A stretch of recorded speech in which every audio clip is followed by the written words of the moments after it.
Bienvenidos a los 80.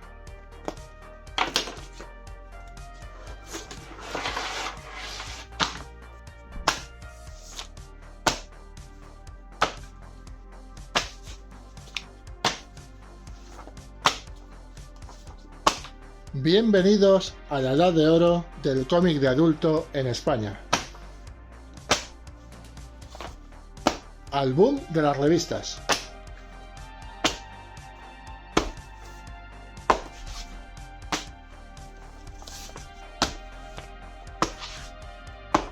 Bienvenidos a Bodega de Viñetas. ¿Y tú? ¿Tienes iniciativa?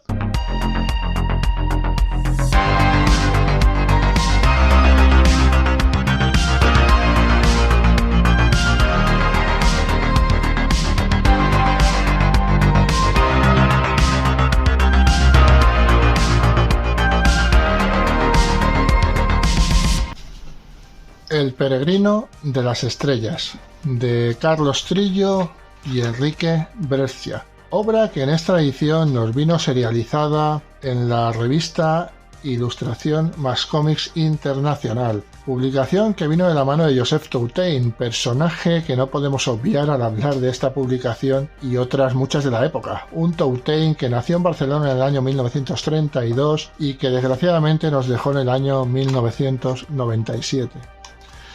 Dibujante, guionista, editor, empresario, emprendedor al fin y al cabo, director, por ejemplo, de la imprescindible agencia Selecciones Ilustradas, que dio salida a ilustres como Rafael López Espí, Josep María Miralles, B.A., Pepe González o Carlos Jiménez, por citar solo unos pocos. Un Carlos Jiménez que caracterizó al propio Toutain como Filstrup en su serie, muy recomendable por otra parte, Los Profesionales.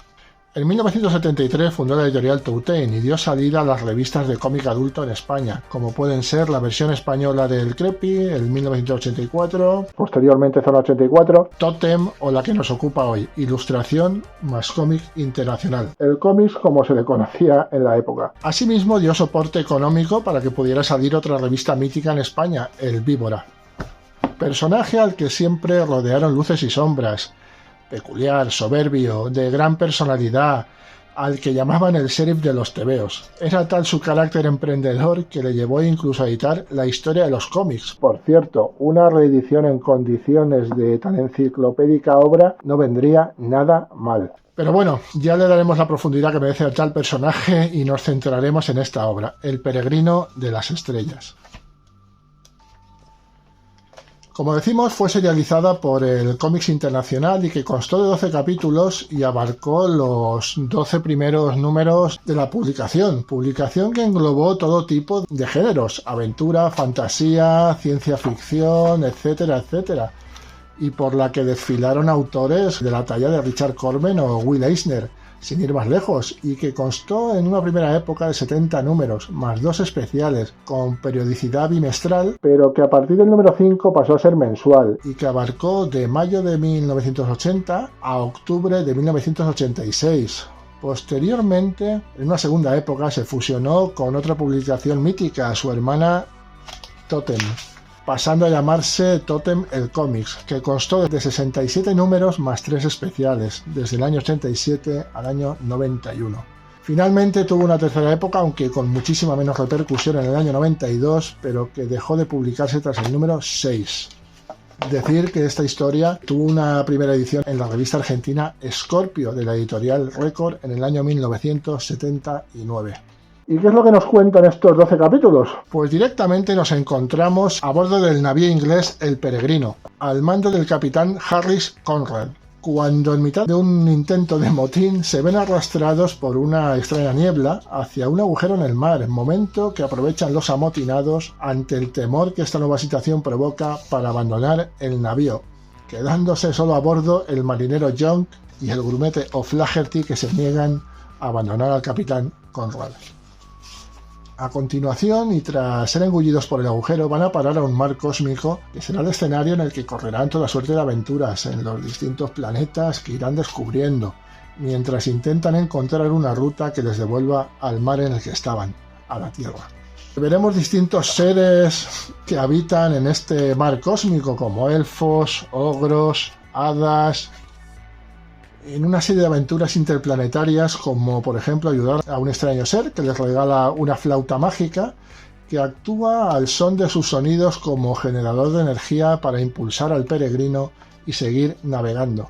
Por ejemplo, para aterrizar en un planeta deben emitir un sonido largo y afilado, para volver al espacio un sonido corto y otro largo, etcétera, etcétera.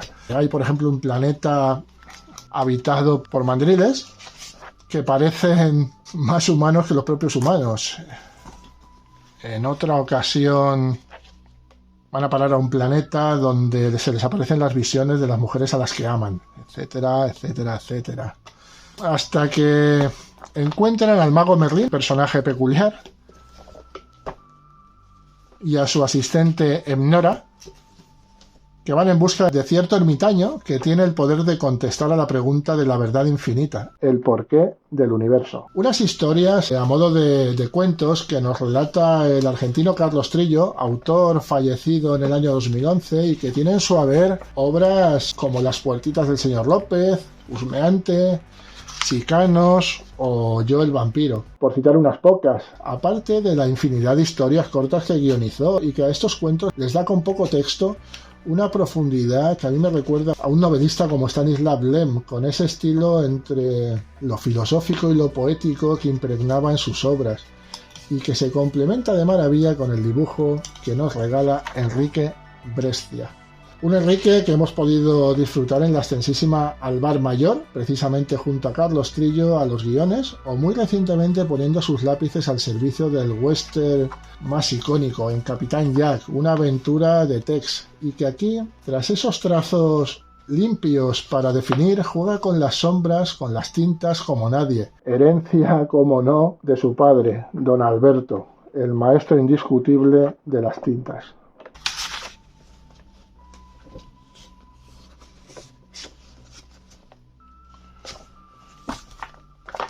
Apuntar también que este peregrino de las estrellas viene en el plan de Dolmen para reeditar este mismo año, siguiendo con la línea editorial que les ha llevado también a reeditar, por ejemplo, la mencionada Alvar Mayor. Y para terminar, me gustaría hacer también mención a algunas de las historias cortitas, autoconclusivas, que poblaban y dotaban de contenido a las revistas. Hoy hablaré de Un monstruo en el espejo, adaptación del cuento de Oscar Wilde, El cumpleaños de la infanta, y que adaptó y dibujó Leopoldo Sánchez Ortiz, y que aquí se puede apreciar su detallado trazo, homenaje incluido a las meninas de Velázquez, para formar un relato que en 10 páginas nos narra la historia de un ser deforme, hijo de unos humildes campesinos, que es comprado y convertido en bufón del reino como regalo para la infanta, de la cual se enamora al ver la diversión y lo feliz que le hace a la infanta el nuevo bufón. Pero he aquí que buscando los aposentos de la infanta, el bufón se pierde por palacio y se encuentra con un espejo que le revela por primera vez el ser que es y le muestra la deformidad de su rostro, lo que le produce la muerte al rompérsele el corazón, viéndose en la imposibilidad de no poder conseguir los favores de la infanta. Y el relato termina con esta frase tan cruel de la infanta: pues a partir de hoy, que los que vengan a servirme no tengan corazón. Ilustrador y dibujante murciano de enorme talento, fallecido en el año 2011 sin hacerse eco prácticamente nadie en el medio, por lo que yo recuerde, y que entre otras obras adaptó al Quijote y fue creador de la serie Boggy. Además publicó en la mayoría de las revistas de la época, desde Cimoc, Totem, Vampirella, etcétera, etcétera. Ya en el ocaso de su carrera, publicó un par de álbumes de una serie llamada Pepe Malón. Como dato, decir que era primo del también reconocido y que gozó de mucha más repercusión, merecida por otra parte, José Ortiz.